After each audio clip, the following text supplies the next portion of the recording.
we weren't concerned about winning or losing the basketball game. We wanted to play a certain style, and they did a really good job of throwing a lot of junk defenses at us, zones and box and ones.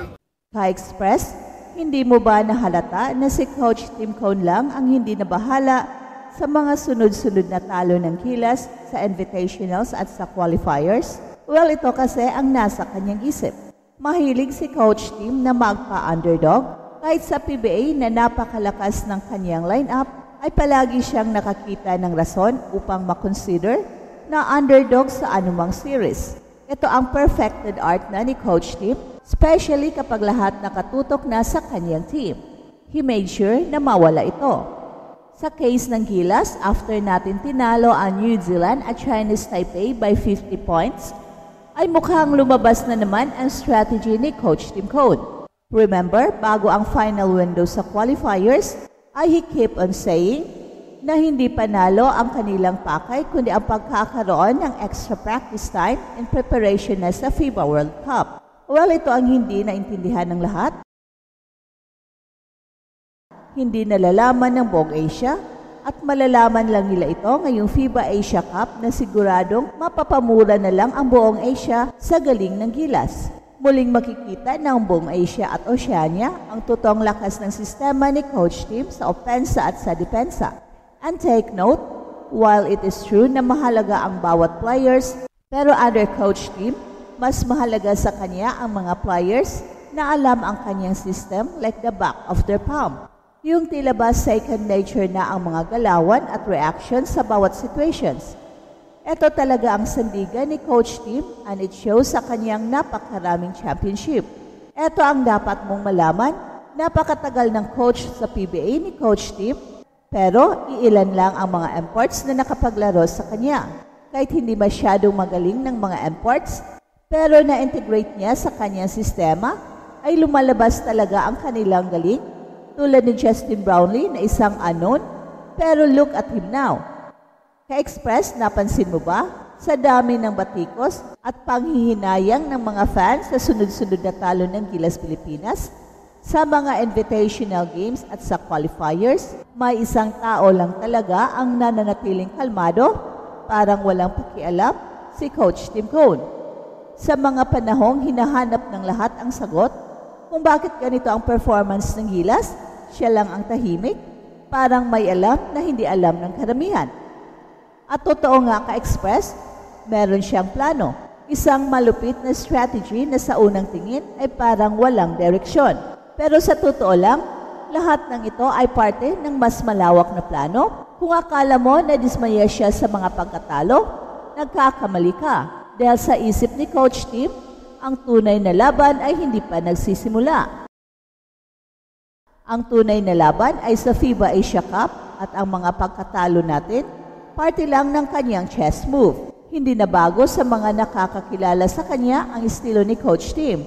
Mula pa noong nasa Alaska pa siya, hanggang sa tagumpay niya sa San Mig Coffee at Barangay Ginebra, palagi siyang nagpapababa ng expectations kahit malakas ang kanyang lineup. At bakit?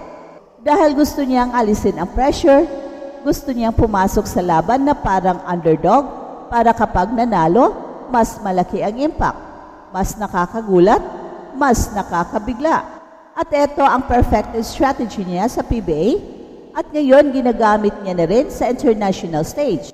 Sa Gilas, kahit alam niyang loaded ang roster, kahit alam niyang may sistema na siyang sinusunod, sinadya niyang ibaba ang expectations para hindi maging target ng mga kalaban at ngayon kitang-kita na natin ang bunga ng kanyang plano. Naalala mo ba Ka-Express nung sinabi ni Coach Tim bago ang final window ng qualifiers na ang pakay ng Gilas ay hindi panalo, kundi ang magkaroon ng practice time? Ang dami ang nagtaka sa sinabi niyang yon. Bakit hindi panalo ang layunin? I-international competition yan. Pero kung iintindihin mo ang logic niya, gets mo agad. Sa ganitong klase ng sistema, ang triangle offense na may disiplina, timing at execution, hindi sapat ang isang linggo na ensayo. Kailangan mo ng actual game exposure. Kailangan mong pagdaanan ang hirap para mahasa ang instinct ng bawat player. Kaya ang bawat tune-up game, bawat pagkatalo, ay hindi kabiguan kundi leksyon. At ngayon matapos ang ilang linggo ng tahimik na pag-iensayo at game exposure, bigla tayong nanalo ng 50 points kontra New Zealand at Chinese Taipei. Boom! Isang pasabog na hindi inaasahan ng buong Asia. Ka-express, yan ang hindi naiintindihan ng ibang bansa.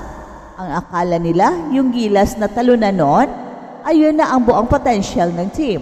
Pero ang hindi nila alam, yun pa lang ang testing phase. Ngayon, kung kailan malapit na ang FIBA Asia Cup, dito na lalabas ang tunay na gilas. Dito na nila makikita ang lalim ng sistema ni Coach Tim.